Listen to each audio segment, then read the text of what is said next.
Alhamdulillah, wa sallallahu alaihi wasallam. At any organization, there's young team playing a very crucial role in building it and developing it. In Manchester United, 1992 team, after Sir Alex Ferguson came to save Manchester United because Liverpool was beating it all the time. And they brought the youngsters, 14 years old, 16 years old, 17 years old, who took Manchester United to the top. Sir Alex Ferguson won 39 trophies in 28 years. Cairo, Al Ahly was going second division after the 67 war, and they got a Polish coach for the team, Ahly football as well, and it took it from 74 or so 78 to 91, about 10 trophies or 10 leagues in a row, from what we call it the students team. They called them the students team. In Islamic belief, there was 80 teams. Come stand here, please. You. Yes, sir. You don't question, stand. You stand here, sir. Is it interactive? This is the 80s team. As young secondary school students, including Shaheen, but she's not here today, and university students. Without them, we could not have been here. Some people did not know what the word of volunteering was. And they came out day and night, a very small, no office, just a space in Mosley Road, to be together. Leaflets around. The Islamic League games started 89. Yep. They were there, making it like not only Birmingham Challenge or Birmingham Achievement, it was a European one. At that time, they were thinking that make it Islamic Olympic, Islamic Games as an Olympic one, and even have the logo of the Islamic Olympic Games. And this is how we started there. When Jahangir was sent to America, when was that? December 1993, and with a very solid contract, because of very powerful and very thoughtful human resource department. And the contract was go. No contract, don't know the salary, just go. And he went. This was the spirit. That's why they made the change. And this man came in the February, March, January 1994. Said, I want to go with no contract. Because I was the human resources. Baba Shur. And he went there, huh? No, I spoke to you in December, but I left in January. He said it'll take 4 weeks. Yeah, okay. But you have a very solid contract. Anyway, they went because they had the spirit to make a change. Nobody can make a change without having a vision, a drive, a spirit, and value. The value they took it from their mothers and fathers at home. And the backyard of Birmingham made them like legends. The three of us here. I mean, the three of them here. And Shaheen as well. Don't ever take working from home as a solution. If you want to become a leader, force him to come here 7 days a week, 8 days a week. This is what they were doing. They did not have time limit when they were in America to start with. You know why at that time I refused to employ any American? Because they were so spoiled. I went with Amram Madden, remember, after we got the registration in June, July, and went around America in a Delta Pass. You remember, Jahangir? You buy this Delta Pass, you travel to America every day for free, 300 pounds. And they found that the American young people, you know, at that time the fashion actually that direction. The drawback, I don't know drawback of what. This was the fashion. And they were speaking from the nose, and they hate the nose. I love the nose, but I hate the nose. I said, no way. And they sent these 3 people to America, they made the change. In a few years' time, big American organization was forcing them to leave Islamic League. They refused. in spite of the fact that the salary was minus minimum. Minus minimum. But they refused because they were empowered, they had the space, they have the vision, and they won't go. And they had a solid contract. And a very good leadership. Very dictatorship leadership. That's why they made Islamic Relief America, which is now, alhamdulillah, will be one of the main organization of the movement of Islamic, not just of Islamic Relief, I mean, of the movement. If you look at Islamic Relief as a movement, it will move and shake the communities around it. If you look at it as an organization, it will stay as an organization with a structure of another human resource manager, not myself. I'm the human resource manager who have no boundaries, who have no limits, who have no written contracts, but who have the right people actually to work at that time. And now we are celebrating the graduation of Jangir was graduated before. You're not graduated yet. Take you out. And Anwar and myself. I was graduated 2008. Alhamdulillah. That's why Islamic Relief made me to do what I'm doing now. Don't ever think that I'm a talented individual, that I'm doing something that I did not learn from the movement of Islamic Relief or from the right holders that Islamic Relief is supporting. I was in Bosnia last week with Islamic Relief Inspire Canada with 20 young people to see Srebrenica massacre. You have seen this. And they were the first one in the whole, the West, far West, promoting Bosnia at that time. No organization had an office in the far West. Jangir, Shaheen, and Anwar were the first players to introduce the massacre. The Srebrenica massacre claimed the life of about 14 or 15,000 people in 3 days. Even if you have a slaughterhouse for animals, you cannot finish 14 slaughtering in about 3 days. And in the speech of the representative, I think, of the National Criminal Court or Court of Justice, he said we're still missing 7,000 names. But they're facing difficulties to find the bodies because, or to find the remains, because the local government are making it difficult for them.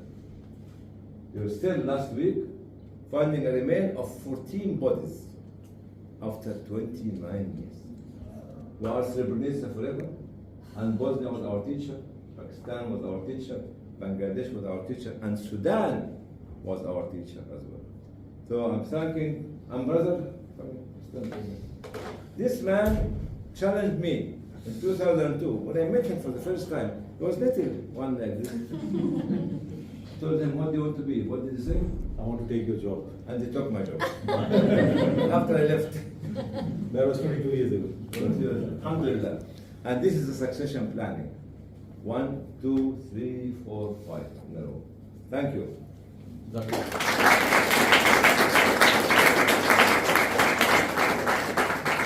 Jazakallah, Dr. Hani, really inspirational, and it's something for all of us. As we all say, people come and go, but mission, vision, and organization stays. And if I'm standing here, probably you'll be graduating me one day, and inshallah, because this is part of the life. And but we need to strengthen our cause as an organization who we work for, our rights holders. The first time I was in this building was 91, just after they bought the building. So I started volunteering in 89 in 517 Mosley Road. There was only Abdul Jabbar and one officer at that time. The stories I'm getting from different people, I'm very humble. I am being told by my teachers and my peers. What I learned about the Muqasid, I learned from Atullah. For the last 10 years, every staff member of Islamic Relief who has joined has got that training. And I would argue everyone in Birmingham should be given that training. So there's a 2-hour history training, 2-hour mission, vision, values training. Do we know the values? Have we memorized them? Have we lived them? If we have the mission, vision, values right, if we have the Muqasid right, then everything else falls into place. What's Islamic about Islamic Relief? My brothers and sisters in Jewish, Christian, atheist organizations are doing amazing work. Why do we need Islamic relief when we have wonderful organizations from other faith and no faith? We bring something to the table, they bring something to the table. Myself, Esme Road, Durham Road, and round the corner, where were you, Kirby Road, Arthur? The Hurricane Haiyan, that particular project was done by 4 boys from around about the same area in Spark Hill. Dr. Ashmawi was on a plane somewhere, am I right? So Jahangir, he got you in charge. Aflaq was involved, I got him to do stuff. Afsar was in charge of the humanitarian response at the time. I was the CEO of IUSA. It normally takes several weeks, am I right, the finance department here to get a contract done? Several weeks. It takes in America several weeks to get the board to approve it and everybody to check it. That morning, we decided we were going to do the project. Do you remember, Jan?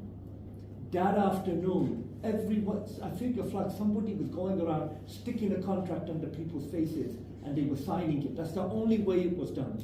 What normally took 6 to 8 weeks was done in 1 working day. We signed that contract 5 p.m. Washington, D.C. time. We paid $250,000 to fly a plane, Saudi Airline plane that was a contract plane from Lahore to Philippines, Cebu. Then we had our brother Derek.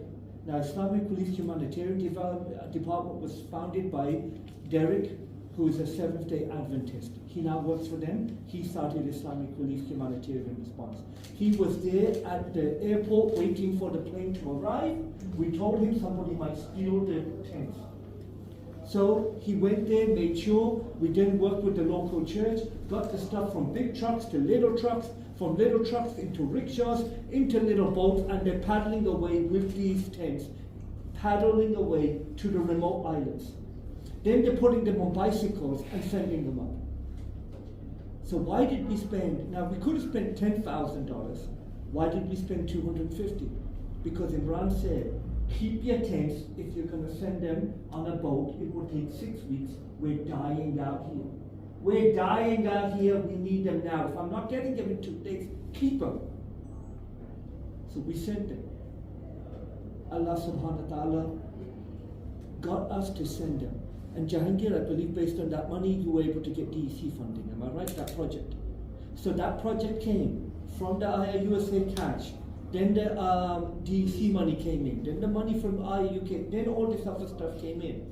We tended to, as Shabbat said, focus on the projects that nobody wants to touch with a budget. This is the best work you do. You're not going to get government funding for those kind of projects. You need money from people's heart and soul for those projects. I remember telling people in America at some of the events, I ain't going to tell you where this money's going. I want $500,000 and I want it now, and I'm not going to tell you where the money's going because by the time I tell you, the people die.